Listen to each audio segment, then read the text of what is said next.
Boys, Nedd Brockmann, he literally ran across the country. I mean, people say they do that for love. But I tell you what, man. This bloke did it for homelessness. So good. He raised $1.5 million. People are still donating. Yeah, I think it's nearly at 2 million. It's at 1.9. Yeah, and it's so inspiring. Yeah, a lot of respect to him for doing that. 4,000 kilometers. I haven't probably even covered that in my life. That's a good one. Like from Perth to Sydney. That's a 4-hour flight. Yeah. With the wind going your way, mate. Yeah. Mate, sometimes that flight can be 5.5 hours. The bloke did it in 47 days. It's just an incredible effort.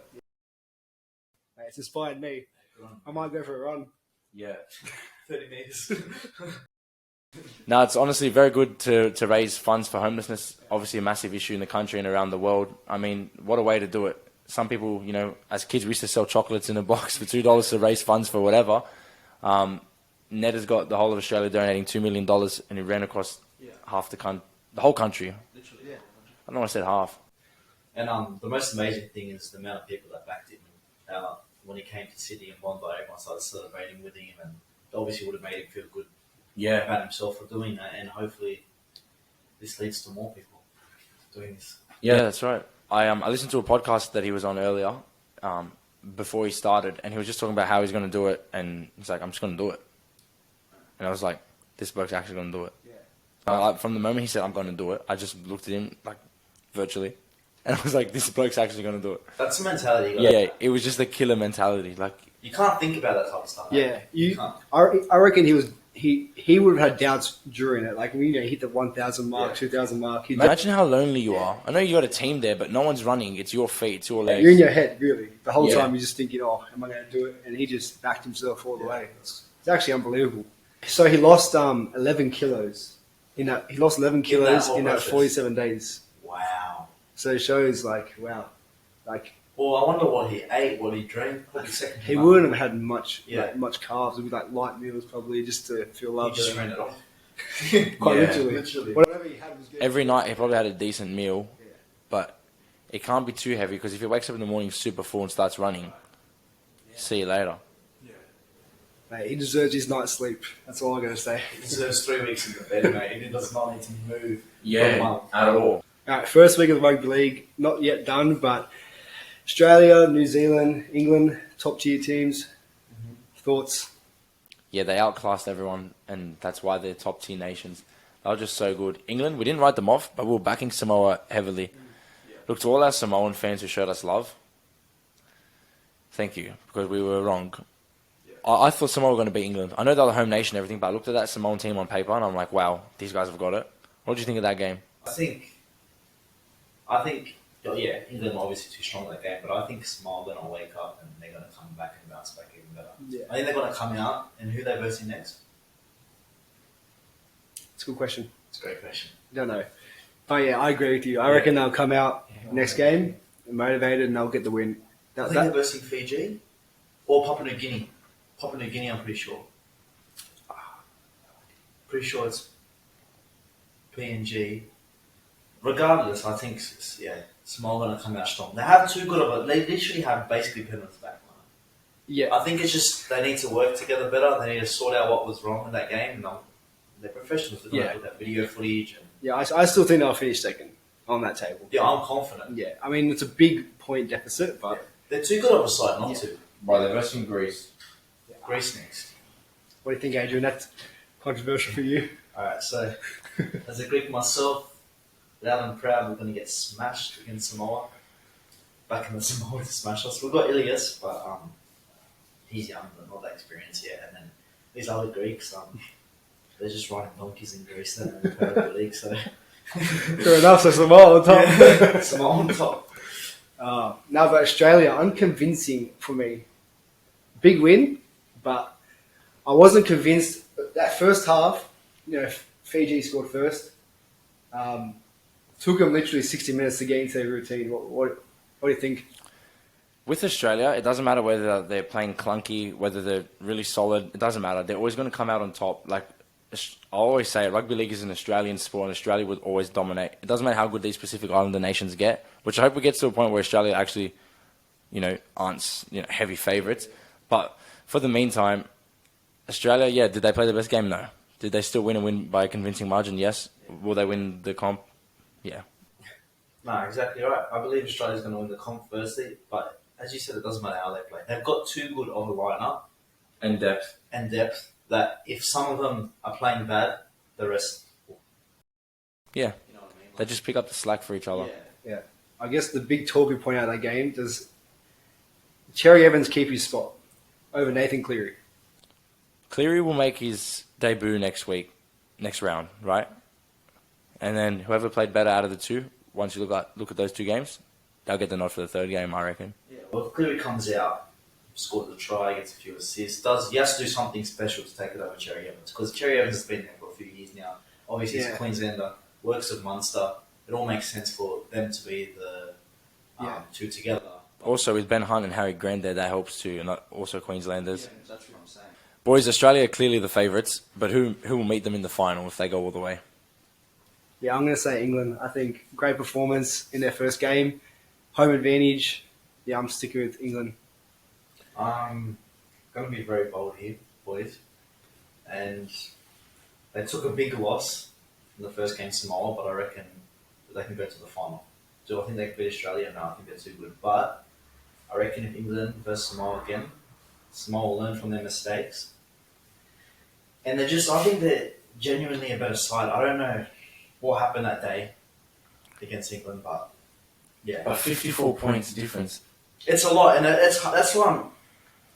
It's hard to It's say. very bold. It's very bold, Yeah. but with what I'm trying to say is the lineup that they have so much quality in the team that they can beat England.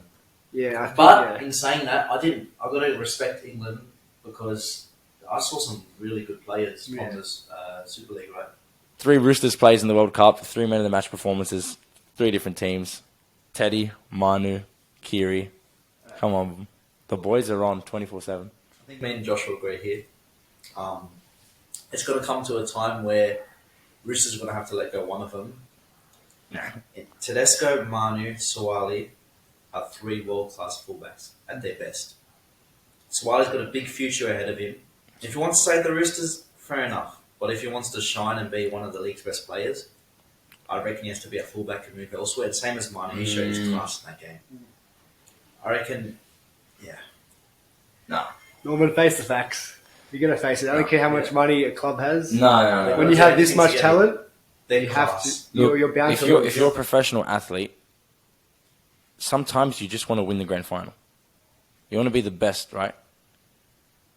If they stay together and they play their respective positions, which, they're not all 3 fullbacks at the moment. I know Manu's a gun at fullback. Sawali's still young. But if Manu and Sawali are in the centres next year and they kill it with Teddy at fullback and we go on and we win 2 comps in the next 5 years, which I think is it's obviously a hard task, but it's probably doable, then maybe they can move on after that. But I don't think they'll leave without us winning another premiership. I guess it depends on their goals, individual goals actually. Because if Suwali, his mind might be, I want to be The best fullback in the world. The best player in the world. I don't think you can be. It's pivotal to be you're the not- best yeah. player in the world. It's hard to be recognised as the best in the world if you're playing centre on the Yeah. wing. Exactly. Yeah. And then if For an already gun side. yeah, all I can say is hold on to your prayers. Yeah. All right, T20 World Cup. Australia won the last World Cup, but boys, why are Australia so inconsistent in comparison to other formats? What do you reckon? I reckon it's just simply because it's a shorter format and they don't select the best team. You look at our test side, we're a gun test side because we pick the best players. ODI's, similar thing, but I feel like T20 team, we always get it wrong. Yeah, and to talk about consistency, I reckon it's the back end of the games for Australia, for us. Yeah. We saw it in that warm-up game against India.